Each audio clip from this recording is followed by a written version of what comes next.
saya Firtahan Islami dari Stikes Samarinda. Dalam video ini, kita akan membahas video tentang jenis paragraf berdasarkan ekspresi atau cara pengungkapan. Sebelum kita mengetahui jenis paragraf berdasarkan ekspresi atau cara pengungkapan, sebelumnya harus mengetahui terlebih dahulu apa itu paragraf. Paragraf atau alinea adalah satuan gramatikal yang lebih besar dan lebih luas dari kalimat. Paragraf merupakan miniatur dari sebuah. Selanjutnya, jenis paragraf berdasarkan ekspresi atau cara pengungkapan. Suatu gagasan dapat diungkapkan dengan berbagai gaya, tergantung pada tujuan dan komunikasinya. Tujuan komunikasi yang berbeda pasti akan disampaikan dengan gaya pengungkapan yang berbeda pula. Jenis paragraf berdasarkan ekspresi memiliki kata kunci yaitu depan, deskripsi, eksposisi, persuasi, argumentasi, dan narasi. Selanjutnya, jenis paragraf yang pertama yaitu paragraf deskripsi. Paragraf deskripsi berisi gambaran mengenai suatu objek atau suatu keadaan sejelas-jelasnya dengan melibatkan kesan indera. Paragraf ini bertujuan untuk memberikan kesan atau impresi kepada pembaca terhadap objek, gagasan, tempat, peristiwa, dan semacamnya yang ingin disampaikan penulis. Pembaca seolah-olah berada di suatu tempat dan dapat melihat, mendengar, meraba, mencium, atau merasakan apa yang tertulis dalam paragraf tersebut. Jenis paragraf yang kedua yaitu paragraf eksposisi. Paragraf eksposisi merupakan paragraf yang bertujuan untuk menginformasikan sesuatu sehingga memperluas pengetahuan pembaca. Sumber untuk penulisan paragraf ini dapat diperoleh dari hasil pengamatan, penelitian, atau pengalaman. Paragraf eksposisi memiliki ciri-ciri sebagai berikut. Yang pertama, berusaha menjelaskan sesuatu.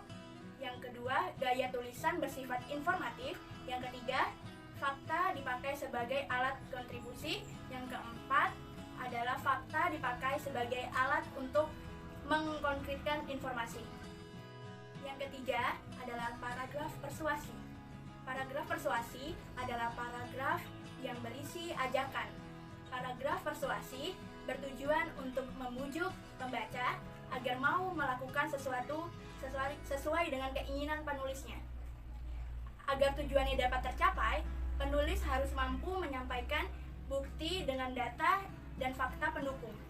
Contoh, paragraf persuasi yang sering ditemukan adalah propaganda yang dilakukan oleh berbagai lembaga, badan, atau organisasi, serta iklan yang disampaikan dalam berbagai media untuk menarik perhatian konsumen dan mempromosikan sesuatu produk. Untuk mengajak atau menghibau pembaca, penulis dapat menggunakan ungkapan persuasif seperti kata ayo atau mari. Paragraf yang keempat adalah paragraf argumentasi. Paragraf argumentasi atau paragraf bahasa adalah suatu corak paragraf yang bertujuan membuktikan pendapat penulis agar pembaca menerima pendapatnya. Dalam paragraf ini, penulis menyampaikan pendapat yang disertai penjelasan dan alasan yang kuat, dan meyakinkan dengan maksud agar pembaca bisa terpengaruh dengan penulis.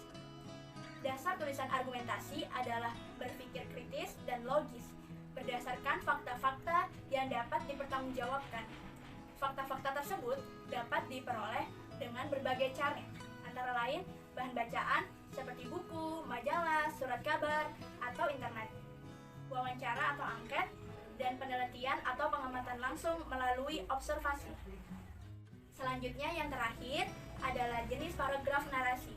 Narasi merupakan gaya pengungkapan yang bertujuan menceritakan atau mengisahkan rangkaian kejadian atau peristiwa, baik peristiwa kenyataan maupun pengalaman hidup, berdasarkan perkembangan dari waktu ke waktu, sehingga tampak seolah-olah pembaca mengalami sendiri peristiwa tersebut. Ciri utama paragraf narasi adalah peristiwa atau kejadian, baik yang benar-benar terjadi atau berupa imajinasi maupun gabungan keduanya. yang dirangkai dalam urutan waktu. Ada 3 unsur yang merupakan pokok sebuah narasi, yaitu kejadian, tokoh, dan konflik. Itu tadi penjelasan tentang jenis paragraf berdasarkan ekspresi atau cara pengungkapan. Teman-teman, setelah ini ada latihan soal, teman-teman bisa mengerjakan dan menulis jawaban di kolom komentar. Terima kasih, semoga bermanfaat. Sekian, wassalamualaikum warahmatullahi wabarakatuh.